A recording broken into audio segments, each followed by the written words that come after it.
The stock market will make new all-time high by June of 2026. And I love putting labels and dates on my videos because I know many people on YouTube, they make 20 market prediction videos and then they come back to the one that has worked and they tell you, see, I was right. I told you about this one. But I'm not really like that at all. And I did make a video going into 2025 on why the stock market could crash within 6 months with a very specific timing. We're 4 months into the year and this has so far played out. And I don't do those things just to get views on YouTube. I actually adjust my portfolio based on them, which is why I'm still up this year 6.5%. The NASDAQ is down 6.5% after me being up 54% last year. So I'm not a perma bear, I'm not a perma bull, and I don't try to time the market. I just look at the market and try to identify certain things and somehow adjust my cash position to protect my portfolio against it or to even benefit from it. So it's not timing the market or doing whatever like people believe it's just noise.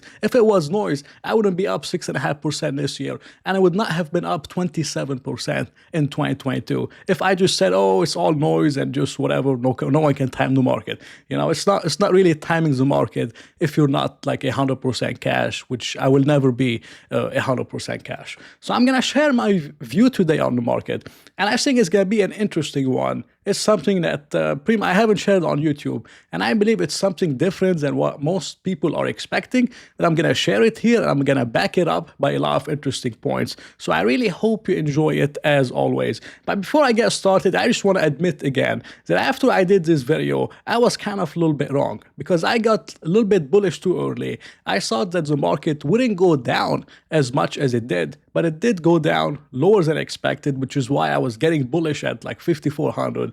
And that was kind of a mistake after I made this video. Okay, now my view on the market is, and this has been my view for the last few weeks, and I talked about it in my own investment group, is the market will make some kind of a V-shaped recovery. The same thing that has happened in 2018. The market got massively oversold, then it normally bounces as fast as it goes down. That's what normally happens.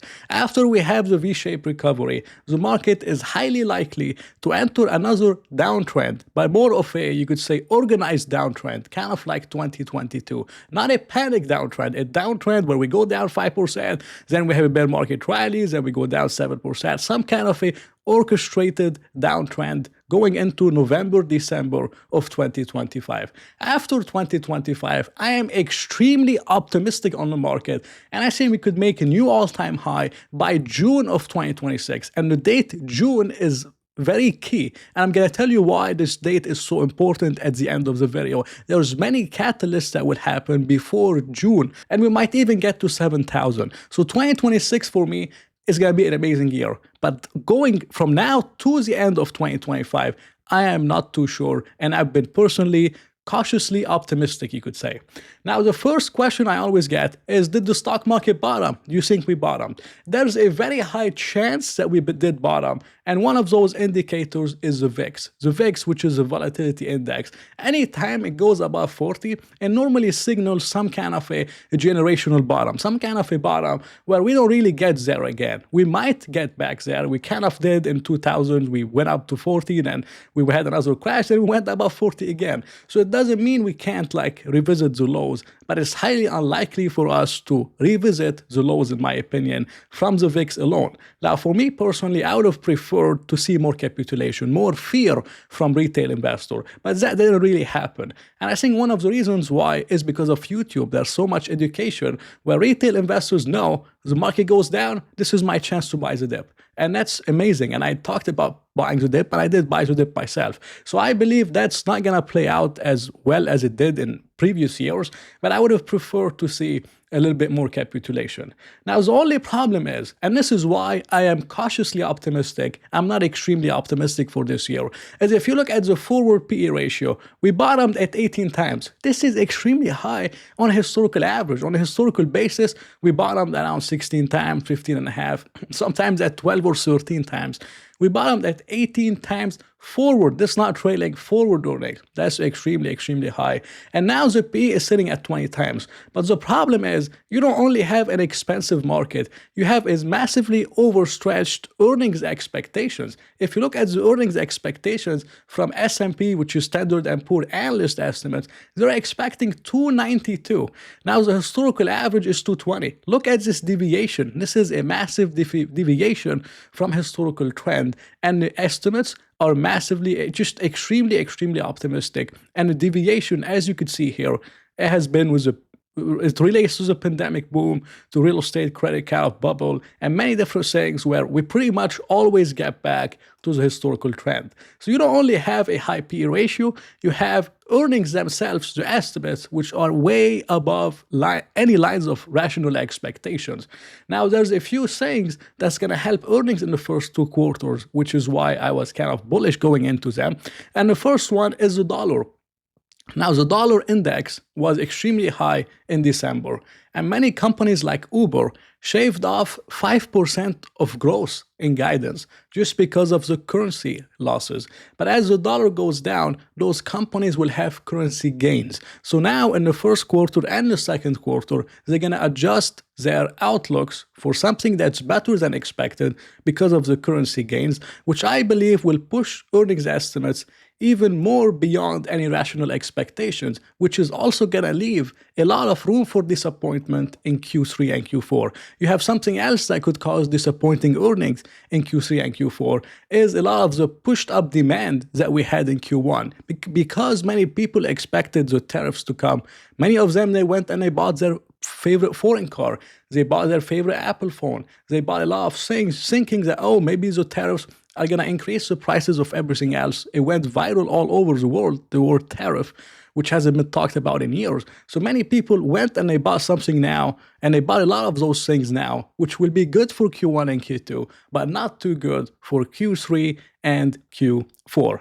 Now, something else that's keeping me also cautiously optimistic is the Fed's balance sheet. Whenever the Fed's balance sheet declines in such a major way, whenever we have a tighter monetary policy, those kind of events, they don't end with a good story. They don't end with a happy story where, oh, everything is fine, we had a soft landing, and now we go to all-time high. It was a little bit bumpy, nothing bad has happened, and then that was it, this is the end. That's not how those things end. They end with a credit event. They end with a bank failing. They end with something so bad, really bad that's happening that causes the Fed to intervene. And once the Fed intervenes, this is when QE starts. And this is when we have those 5 or 10 or 12 or 15-year-long bull markets. This is where the money is made. The money is not made in the 1 or 2 year kind of rallies. I'm talking about a long-term sustainable rally. And we're highly unlikely to have a long-term sustainable rally like the one that we had in 2008. Just look at the green line. The green line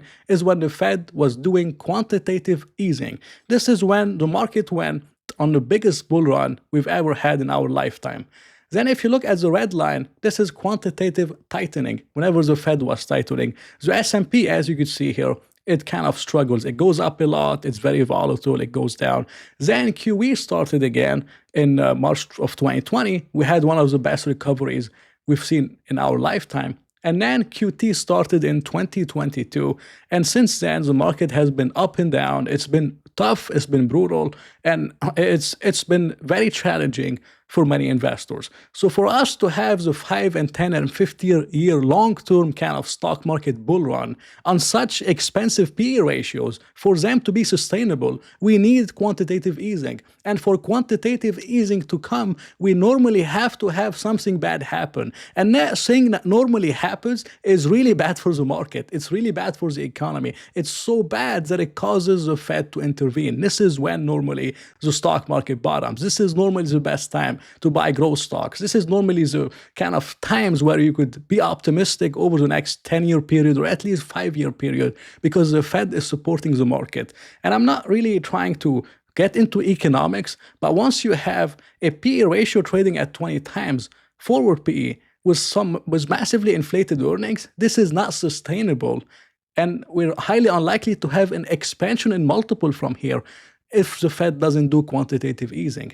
if the Fed does quantitative easing, then we might get into a bubble and go to 25 times earnings, okay? But the main reason why we had 20% years from 2023 and 2024 is because in 2022, we bottomed at 15 times earnings, and we went from 15 times to 22 times. So you had both a multiple expansion story and an earnings growth story. But now at 20 times, you don't have a multiple expansion story. You only have an earnings story. So if earnings grow 10%, the S&P is not going to return more than 10% unless the Fed does quantitative easing. So this is the point that I'm trying to explain, which is why I believe, again, there's a very high likelihood of some kind of a major event happening that could cause the market to go down in the second half, caused by also weaker earnings than expected from massively inflated expectations of those earnings, and just a weaker economy in general going into the second half, with Jerome Powell not wanting to cut interest rates.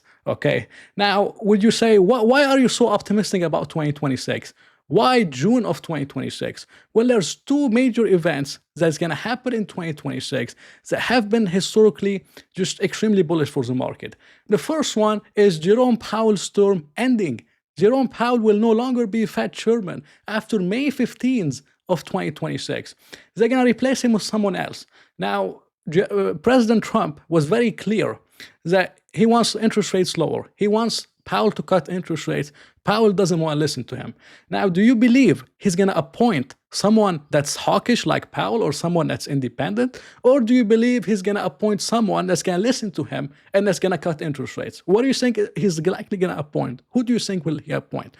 I believe he will likely appoint someone that's much more dovish, that's going to cut interest rates, and that might even do quantitative easing for one important reason, which is to juice up the economy going into the midterm elections. This is another major event. The market almost always, I wouldn't say always, but most of the time, we go up into elections. We went up in a major way going into the elections of 2024, and that was largely juiced up by the TGA, the Treasury General account from the Treasury, and they were draining it and putting in liquidity in the market to make everything looks great going into the election.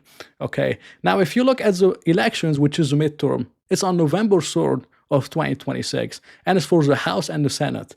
Now, if you look at the Republicans, they have a very slim majority in the House. You need 218 to get a vote going, and they have only 220. So they have to win this election, okay? And something else that I would say is that over 61% of the US population, 61% of adults, are exposed to the stock market through retirement accounts, individual accounts, many different accounts. Now, do you believe they're going to get reelected with the S&P 500 being lower than when President Trump won the elections? Or do you believe the market has to make a new all-time high?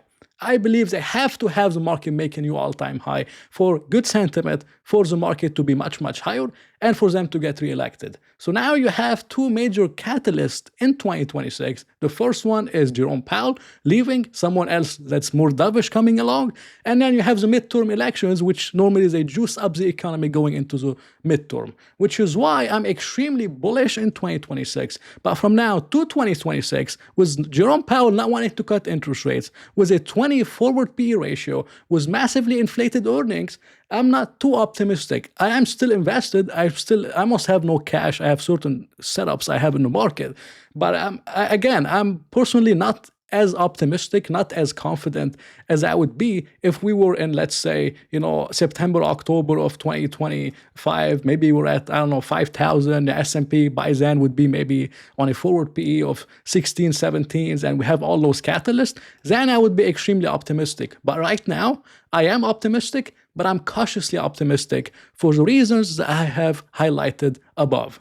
And that's just my opinion on the market. If you want to know about what I do when I buy something, when I sell something, and many more videos on valuing stocks and other kind of things, I share everything I do all in my own group. This is the link if you're interested. So thank you very much for watching. I hope you enjoyed it. If you did enjoy it, please press the like button and maybe consider subscribing. So I'll talk to you in another video.